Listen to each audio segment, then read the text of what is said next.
ፊሶን ሪል ስቴት በቦሌ በሻሌ አያት ዞን 5 የሚገኝ 45,000 ካሬ ላይ ያረፈ ዘመናዊ የመኖሪያ መንደር ከስቱዲዮ ጀምሮ ከባለ 1 እስከ ባለ 3 መኝታ ክፍል አፓርትመንት፣ ቅንጡ ጂ+ ቪላዎችና ታውን ሃውስ በውስጡ ያካተተ ግቢ።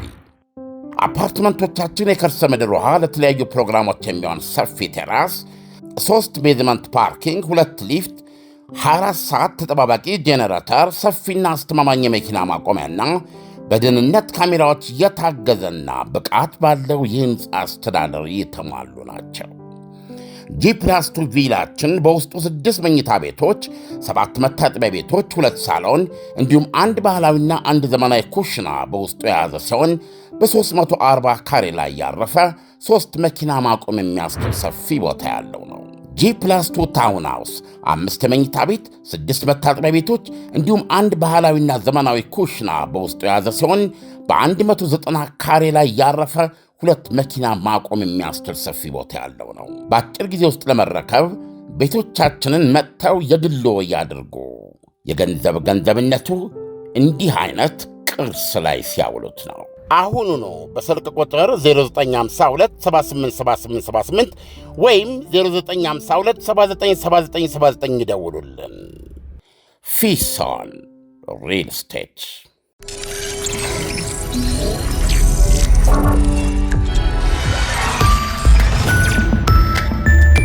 ጤና ይስጥልኝ። ይህ አዋዜ ነው። የዕለቱን ዋና ዋና ጉዳዮች እንመለከታለን። በላይ በቀለ ነኝ። ኢራን የኒውክሌር ፕሮግራሟን በተመለከተም ከአሜሪካ ጋር በአስቸኳይ ከስምምነት እንድትደርስ ፕሬዝዳንት ዶናልድ ትራምፕ አስጠነቀቁም። ትራምፕ ዛሬ ባሰራጩት መልእክት ቴሄራን አወዛጋቢ የኒውክሌር ፕሮግራሟን ለማስፈተሽና ከዚህ ቀደም ውዝግብ ባስነሱ ጉዳዮች ላይ ከስምምነት ካልደረሰች የኃይል እርምጃ እንደሚወሰድ አስጠንቅቀዋል። ከደጃፏ የደረሰው ግዙፉ የጦር መርከብ ልክ በቬንዙዌላ የተወጣውን ተልዕኮ በእጥፍ ፍጥነትና ብቃት ለመፈጸም ዝግጁ ነው ብለዋል። እንዳለፈው ጊዜ በቀላሉ የምንላቀቅ ሳይሆን ያሁኑ የከፋና ሰፊ ውድመት ያስከትላል ሲሉ ገልጸዋል። እናም የኢራን መሪዎች ወደ ጠረጴዛ ንግግር በቶሎ ቢመጡ ይሻላቸዋል በማለት አክለዋል። የኢራን ፕሬዝዳንት ማሱድ ፒዜክሺያን በበኩላቸው በኢራን ላይ የሚፈጸም ጥቃት በቀጠናው ጭምር አለመረጋጋት ከመፍጠር ውጪ ምንም ውጤት አያመጣም ብለዋል። በመንግስታቱ ድርጅት የኢራን ልዑክ ደግሞ ቴሄራን ከአሜሪካ ጋር ለመነጋገር ዝግጁ መሆኗን አስታውቋል። ቴሄራን በጋራ ጥቅምና መከባበር ላይ የተመሰረተ ንግግር ከዋሽንግተን ጋር ለማካሄድ ፈቃደኛ ናት ብሏል። ማምሻውን ባሰራጨው ጽሑፍ የተባበሩት መንግስታት ዋና ጸሐፊ አንቶኒዮ ጉቴሬዝ በሌላ በኩል በባሕረ ሰላጤው እየተካሄደ ያለው ወታደራዊ እንቅስቃሴ ክፉኛ እንዳሳሰባቸው በመግለጽ ሁሉም ተፋላሚ ወገኖች ከኃይል እርምጃ እንዲቆጠቡና ወደ ንግግር እንዲመጡ ጠይቀዋል። ከኢራን አንጻር የሚነሱ ስጋቶችም በንግግርና በዲፕሎማሲ ሊፈታ ይችላል የሚል እምነት እንዳላቸው ጉቴሬዝ አክለዋል። በኢራን ከገንዘብ መዳከምና ከኑሮ ውድነት ጋር ተያይዞ የተካሄደው ህዝባዊ ተቃውሞ ሰልፍ በኃይል እንዲቆም ከተደረገ በኋላም የሀገሪቱ የገንዘብ አቅም የበለጠ እየተዳከመና የኑሮ ውድነት እየጨመረ መሆኑ ይነገራል። አልጀዚራም የዋና ከተማ ቴሄራን ነዋሪዎችን አነጋግሮ ባወጣው ዘገባም ንግድ ሲቀዘቅዝ የዕቃዎች ዋጋ በጣም እያሻቀበ መሆኑን አመልክቷል። የሥጋ ዋጋ ለምሳሌ አምና በዚህ ሰዓት ከነበረው 6 እጥፍ ጨምሯል። የአብዛኛው ሕዝብ ገቢ እጅግ አስደንጋጭ እየሆነ ያለውን የኑሮ ውድነት መቋቋም አልቻለም ብለዋል ለአልጀዚራም ቃላቸውን የሰጡ የቴሄራን ነዋሪዎች። በሱፐርማርኬቶች ከ5 እና 6 ወራት በፊት በ500 ሺህ የሀገሩ ገንዘብ የሚገዛ ተመሳሳይ ዕቃ በአሁኑ ወቅት 2 ሚሊዮን መድረሱን አነጻጽሯል። ከኒውክሌር ውዝግብ ጋር በተገናኘ ማዕቀብና በሀገር ውስጥ ተንሰራፍቷል በተባለ ከፍተኛ ሙስናና ደካማ አስተዳደር ሳቢያም የኢራን ዋነኛ መገበያ ገንዘብ ሪያል ካለፉት ጥቂት ዓመታት ወዲህ ትልቅ መዳከም እንደገጠመው ይነገራል። ለምሳሌ እንደ ፈረንጆቹ አቆጣጠር በ2016 1 ዶላር 34,000 ሪያል ሲመነዘር ከ5 ዓመት በኋላም በ2021 270,000 ደረሰ። በዓመቱ 1 ዶላር 430,000 ሪያል፣ በ2023 750,000። የሰሞኑ ሰልፍ ከመካሄዱ አስቀድሞ አንድ የአሜሪካ ዶላር በ1.5 ሚሊዮን ሪያል ሲመነዘር ቆይቷል። አሁን 1.7 ሚሊዮን ሪያል መድረሱን ዘገባው ጠቅሷል። በዚህ የገንዘብ መዳከም ውስጥ የዜጎች የኑሮ ቀውስ ምን ያህል እየከፋ መቀጠሉን አልጀዚራም ከነዋሪዎቹ ሰምቷል። ይህ በእንዲህ እንዳለ የአውሮፓ ህብረት የኢራኑን ብሔራዊ ዘብ በአሸባሪነት ለመፈረጅ የጀመረውን እንቅስቃሴ ፈረንሳይ መቃወሟ ተሰምቷል። የኢራኑን ከፍተኛ ዘብ በአሁኑ ወቅት በአሸባሪዎች መዝገብ ማስፈር ብዙም አስፈላጊ ነው ብላም እንደማታምን የሀገሪቱ ውጭ ጉዳይ መስሪያ ቤት ገልጧል። ፈረንሳይ በዋናነት ባለፈው ዓመት ከቴሄራን እስር ቤት ተፈተው የፈረንሳይ ኤምባሲ የተጠለሉ 2 ዜጎቿ እንዳይጎዱ በማሰብ ነው ከዚህ ውሳኔ የደረሰችው ተብሏል። በዛሬው ዕለት ትኩረት ስበው ከዋሉ ዓለም አቀፍ ጉዳዮች የሩሲያና የሶሪያ መሪዎች በሞስኮ ተገናኝተው የተነጋገሩበት አንዱ ነው። ዜናውን ልዩ ያደረገው የሶሪያ ፕሬዝዳንት አህመድ አልሻራህ የተጓዙት ከስልጣን ያስወገዷቸው የቀድሞ መሪ ባሽር አልአሳድን በር ከፍተው የተቀበሏቸውና የደበቋቸው ቭላዲሚር ፑቲን ዘንድ መሆኑ ነው። ሰውየውም ብልህ ናቸውና የልባቸውን በልባቸው ይዘው ሶሪያን እንዳልነበረች አድርገው አድቀዋታል የሚባሉትን አልአሳድን የሸሸጉ መሪን ለሶሪያ አንድነት ድጋፍ ሰጥተዋል በሚል አመስግነዋል። በቀጠናው መረጋጋት እንዲሰፍን ሩሲያም ላበረከተችው ታሪካዊ ላሉት አስተዋጽኦ አሁንም ደግመው አወድሰዋል። ፑቲን በበኩላቸው የሶሪያ ፕሬዝዳንት አልሻራም ሀገራቸውን ለማረጋጋትና ሕልውናዋ እንዲመለስ ለማድረግ ልዩ ትኩረት ሰጥተው በመስራታቸው አድናቆታቸውን ገልጸዋል። ሁለቱ መሪዎች ከ10 ዓመታት በላይ በዘለቀው የሶሪያ የእርስ በርስ ጦርነት በተቃራኒ ጎራዎች ተሰልፈው የቆዩ ሲሆን ሩሲያም ከስልጣን የተወገዱት የባሽር አልአሳድ አገዛዝ ጎን እንደመቆሟ በወደፊቷ ሶሪያም እዚያ ያለው የሞስኮ ወታደራዊ እንቅስቃሴ ዕጣ ፈንታም አሳሳቢ እንደሆነም ይገኛል ነው የሚባለው።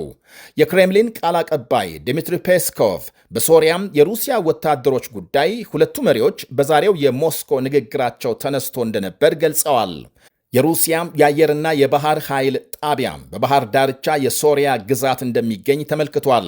በኩርዶች ይዞታ በሆነው የሰሜን ምስራቅ ሶሪያም የነበራትን ኃይል ሞስኮ ማስወጣቷን ባለፈው ሳምንት ይፋ አድርጋለች። በእርግጥም ሶሪያም ታሪካዊ የሚባል ግንኙነት ካላቸው የሩሲያ የቅርብ ወዳጆች አንዷ ስትሆን ትስስራቸው ከቀዝቃዛው ጦርነት ይነሳል። የአሁኗ ሩሲያም የቀድሞዋ ሶቪየት ኅብረት በቅርቡ ከስልጣን የተወገዱት የባሽር አልአሳድ አባት የሚመሩት የባቲስት አገዛዝ በሶሪያ ስልጣን ላይ ያለ ወሳኝ ወታደራዊና ሌሎች ድጋፎች በሰጠችበት ጊዜ ልጅየው ባሽር አልአሳድ ከዓመት በፊት በአሁኑ ፕሬዝዳንት አልሻራ በሚመራው አማጺ ቡድን ተገፍትረው ስልጣን ሲለቁ ጸረ ሩሲያ መንግሥት ይመጣል በሚል የሞስኮ ባለሥልጣናት ስጋት ገብቷቸው እንደነበር ይነገራል። አልሻራ ስልጣን እንደያዙ በዚያ ያሉ ሩሲያኖችን ጠራርገው ከሶሪያም ያስወጣሉ ብለው በፍርሃት ሲጠብቁ ጭራሽ ያልጠበቁት ሆነ ብለዋል የአልጀዚራው ተንታኝ ሳሙኤል ራማኒ። ብልህና በሳል እንደሆኑ የሚነገርላቸው የ43 ዓመቱ አህመድ አልሻራ ሩሲያን ከማስወጣት ይልቅ ግንኙነታቸውን በማደስና በደስታ በመቀበል ሆደ ሰፊ መሆናቸውን አሳይተዋል።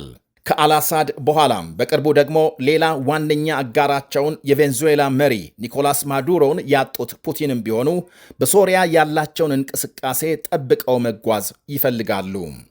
በሚኒሶታ የአሜሪካ ፌዴራል ወታደሮች ተልዕኮ አጣብቂኝ ውስጥ በገባበት በአሁኑ ጊዜ በኮንግረስ አባሏም የሶማሊያ ተወላጅ ኢላን ኦማር ላይ የመርዝ ጥቃት ሙከራ መደረጉ ትልቅ መነጋገሪያ ሆኗል።